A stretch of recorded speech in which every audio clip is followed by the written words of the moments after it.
In the heart of Obodonta, a city as ancient as the forest that crowded it, the air buzzed with life and the weight of tradition. The streets echoed with the sound of traders calling out their wares, children playing with sticks and the rhythmic pounding of mortars in every compound. Towering palm trees stood like sentinels, and the scent of roasted yams drifted through the air. Obodonta was a place where stories lived in the wind, carried from generation to generation. At the city's core lived Osondu, a man whose name alone could quiet a crowd. He was more than a warrior, he was a living legend. His spear had tasted the blood of enemies on countless battles, and his voice shaped the fate of the city. As a high chief, his walls held the weight of law. His compound was vast, filled with the echoes of laughter from his many children, and the hum of his wives tending to shores. His barns overflowed with yam, his cattle roamed in the hundreds, and his people revered him as a pillar of strength and wisdom. Yet, for all his power and wealth, Osondu's greatest treasure was his son, Obinna. The boy was the beating heart of his father's legacy, the hope of the next generation.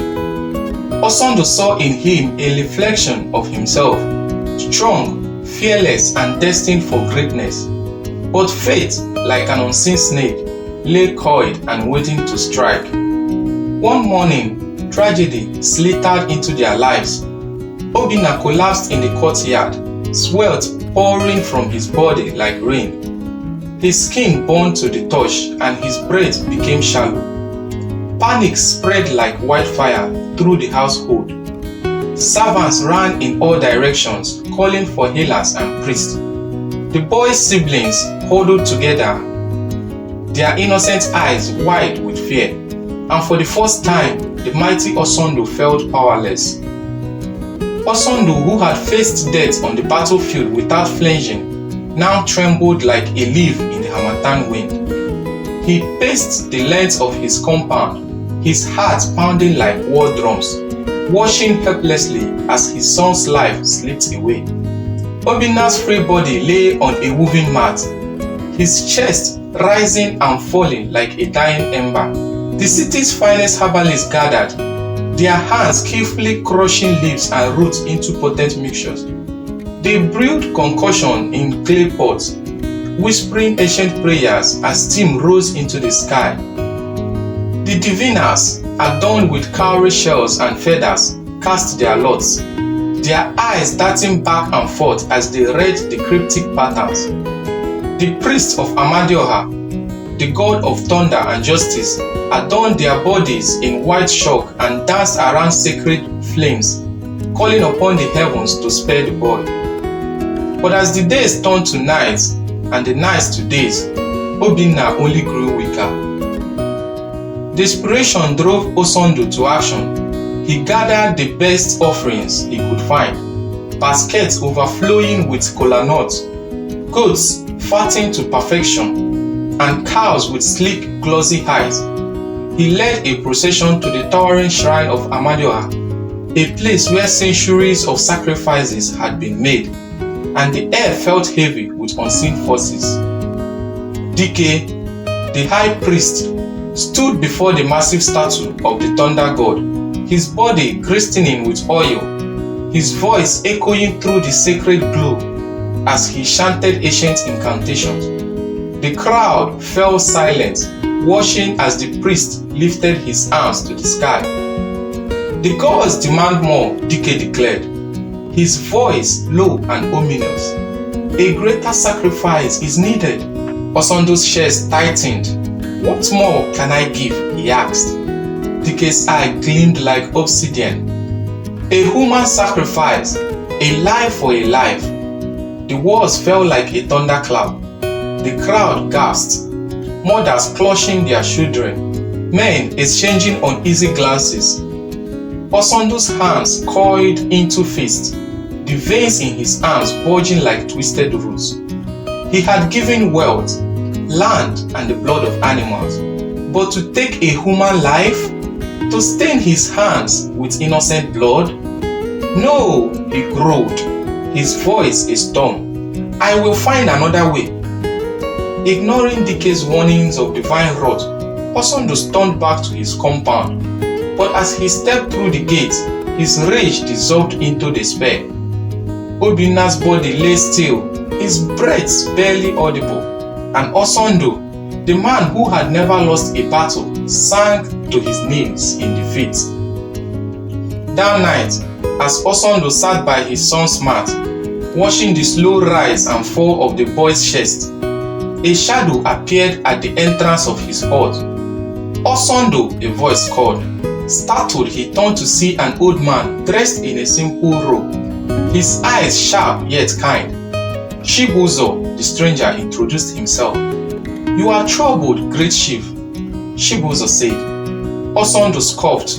Do you come to offer another useless remedy? Chibuzo shook his head. No, I come with the truth. Osondu frowned. What truth?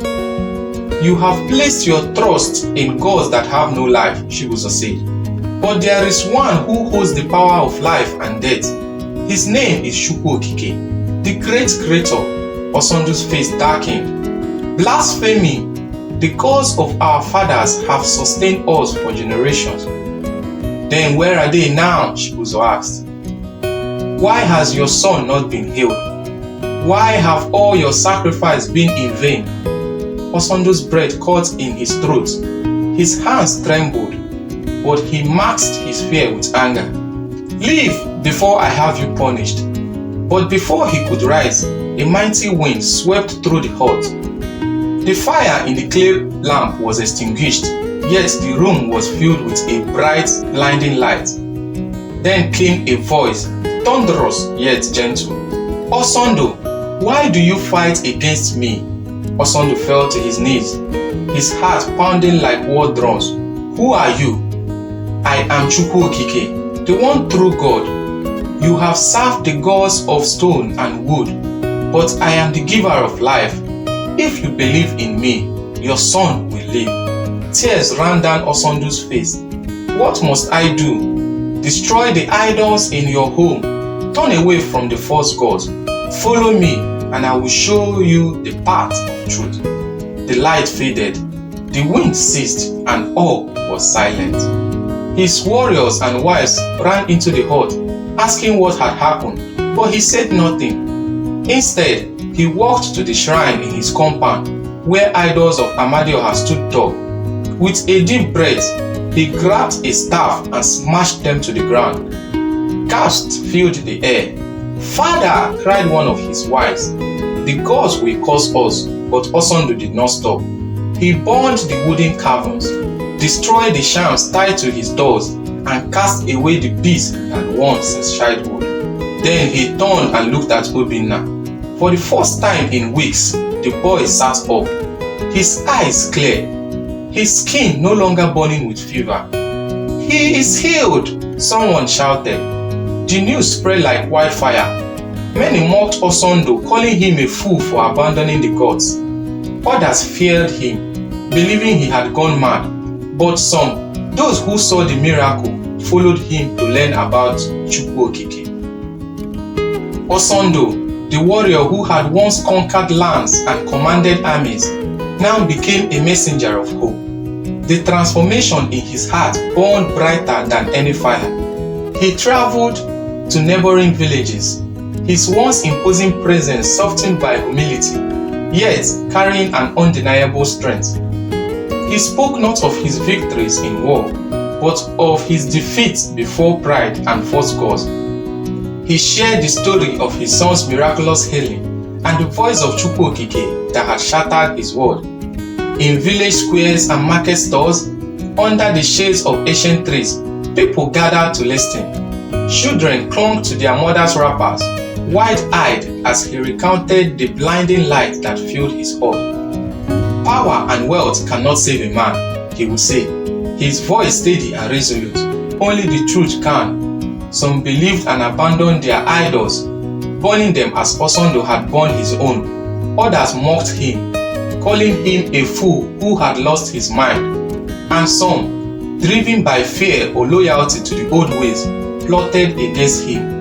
Rumors of assassins slattered through the villages like vipers.